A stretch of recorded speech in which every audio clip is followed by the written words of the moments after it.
Hey everyone, welcome back to Corporate Decoder. Today we're diving into a company that just made a big purchase. Will it be a smart move or a recipe for disaster? Let's find out. This report is all about PMGC Holdings buying another company. It tells us how much they paid, what the new company does, and how it might affect PMGC's future. Before we get started, if you like getting information directly from company reports, make sure to subscribe. We also have a Discord community where you can chat with other people who, like you, enjoy the finer points of corporate disclosures. The link is in the description below. Scrollers of report dat corp. This report is dated July 7, 2025, which means it's about something that happened on that day. It's called a Form 8K, which companies use to announce big news to their investors. Scroll item 2.01. Completion of acquisition or disposition of assets. The big news here is that PMGC Holdings bought Pacific Sun Packaging. They now own 100% of Pacific Sun. That means they own all of the shares of the company. This section is called completion of acquisition or disposition of assets, which simply means completing a purchase or sale of a company or assets. They signed an agreement on July 7th, 2025 to make the purchase, and they are calling it the acquisition agreement. So how much did PMGC pay? They paid $1,148,000 in cash, which is just over $1 million. They also agreed to a possible extra payment known as an earnout. Companies use earnouts as a way to close deals when they want new companies to do well. The earnout payment could be as high as $250,000 to the previous owners of Pacific Sun. But there are conditions.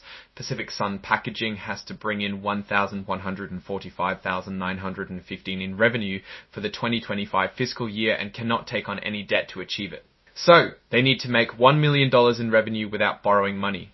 Scroll, the buyer intends to continue the operation of the Targi. Scroll, PMGC Holdings plans to keep Pacific Sun Packaging running in its current location. They've even negotiated a new 5-year lease for the warehouse. They are basically renting the building for 5 years. Also, one of Pacific Sun's employees has signed a 5-year employment agreement. This means that one of the employees through the company.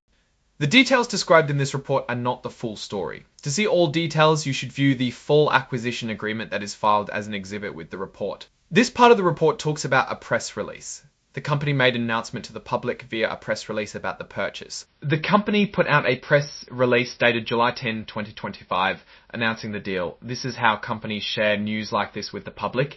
Scroll item 9.01. Financial statements and capital exhibits scrolly. This section gets into the financial details. It contains financial statements from Pacific Sun Packaging before the purchase.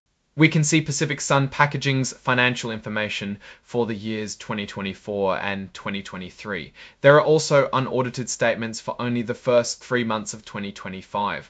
There's also something called pro forma information. This is what the company thinks their finances would look like taking into account the purchase. It includes a balance sheet as of March 31, 2025 and statements of operations for 2024 and the first 3 months of March 31, 2025.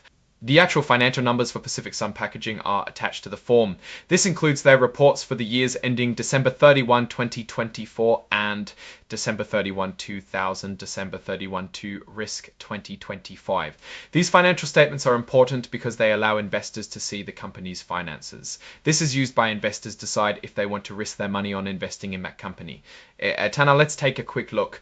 In 2024, Pacific Sun Packaging had about $398,000 in accounts receivable.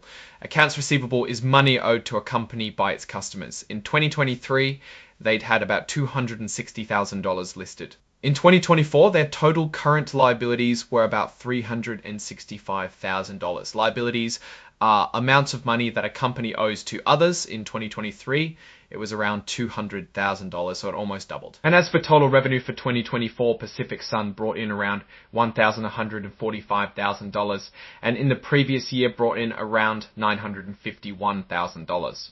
So the total revenue increased by about $200,000. Now, let's take a look at what this purchase might mean for PMGC Holdings.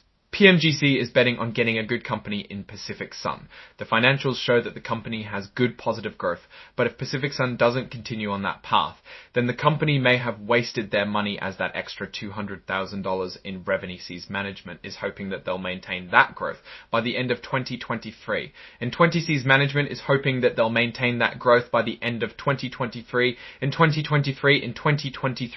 In 2024, they had around an extra $200,000 in revenue in 2023. In 2024, they had around an extra $200,000 in revenue, fade out $145,000 in revenue in 2023. In 2024, they had around an extra $200,000 in revenue in 2023. In 2024, they had around an extra $200,000 in revenue in 2023. In 2024, they had around an extra $200,000 in revenue. In 2024, they had around an extra $200,000 in revenue. Overall, this purchase seems like it has a good chance of paying off for PMGC Holdings. They are hoping to see increases in revenue from the company. Alright, that's our breakdown of PMGC Holdings' latest filing. What's your take on these numbers and what they signal for the company's future? Drop your thoughts in the comments. If this analysis was valuable, hitting that like button really helps, and subscribe for more deep dives. Don't forget to check out the Discord in the description. Thanks for watching. See you next time.